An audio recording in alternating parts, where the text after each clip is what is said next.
Sunday കോളേജിൽ പോയി എന്ന് പറഞ്ഞതല്ലാണ്ട് എന്തായിരുന്നു പരിപാടി എന്നുള്ളത് നിങ്ങൾക്ക് അറിയണ്ടേ. ഇപ്പോൾ രാവിലെ തന്നെ ഞങ്ങളോട് 9:30 ആകുമ്പോഴത്തേക്കും ഓഡിറ്റോറിയത്തിൽ വന്നിട്ട് റിപ്പോർട്ട് ചെയ്യണം, അല്ലെങ്കിൽ അറ്റൻഡൻസ് കട്ട് ചെയ്യുന്നു പറഞ്ഞിട്ടാണ് പോയത്. ഇത് ഞങ്ങൾ കുറേ തവണ കേട്ടിട്ടുണ്ട്, അതുകൊണ്ട് ഇച്ചിരി ലേറ്റ് ആയിട്ടാണ് ഞാനൊക്കെ പോയത്. ഒരു 9:45 9:50 ആയപ്പോഴത്തേക്കും പോയി നേരെ സ്വൈപ്പും ചെയ്ത് കയറി. അപ്പോഴത്തേക്കും തന്നെ ഓഡിറ്റോറിയം മൊത്തം നിറച്ചും പിള്ളേരായിരുന്നു. എല്ലാവരും കൃത്യനിഷ്ഠ പാലിച്ചിട്ട് കറക്റ്റ് 9:30 ആയപ്പോൾ തന്നെ വന്ന് എത്തിയിട്ടുണ്ടായിരുന്നു. ഇതാണെങ്കിൽ ഈ 3D ഗ്ലാസ്സാണ്, ഞാൻ ഫൈറ്റർ കാണാൻ പോയപ്പോൾ മേടിച്ചായിരുന്നു, അതിൻ്റെ ബാഗിൽ ഇരിപ്പുണ്ടായിരുന്നു. അപ്പോൾ വെറുതെ ഒരു ഷോയ്ക്ക് വേണ്ടി നമ്മൾ ഇതിട്ടതാണ്. പിന്നെ ഓഡിറ്റോറിയം പ്രോഗ്രാം രാവിലെ 10 മണി തൊട്ടിട്ട് ഉച്ച 2:30 വരെ ഉണ്ടായിരുന്നു. അപ്പം അതിൻ്റെ ഇടയ്ക്ക് റിഫ്രഷ്മെൻറ്റ് എന്ന് പറഞ്ഞ് കൊണ്ടുപോയി ഒരു ബൺ സമോസയും ഒരു ജ്യൂസും ഒരു നമ്മുടെ ചോക്കോസ്റ്റിക്കില്ല ആ സംഭവം തന്നു.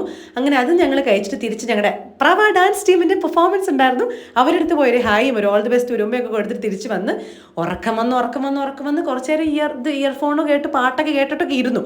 അങ്ങനെ പ്രോഗ്രാം 2:30 തീർന്ന് ഞങ്ങൾ ടാറ്റ ബബേ ഗുഡ് നൈറ്റുമായിട്ട് തിരിച്ചു പോയി.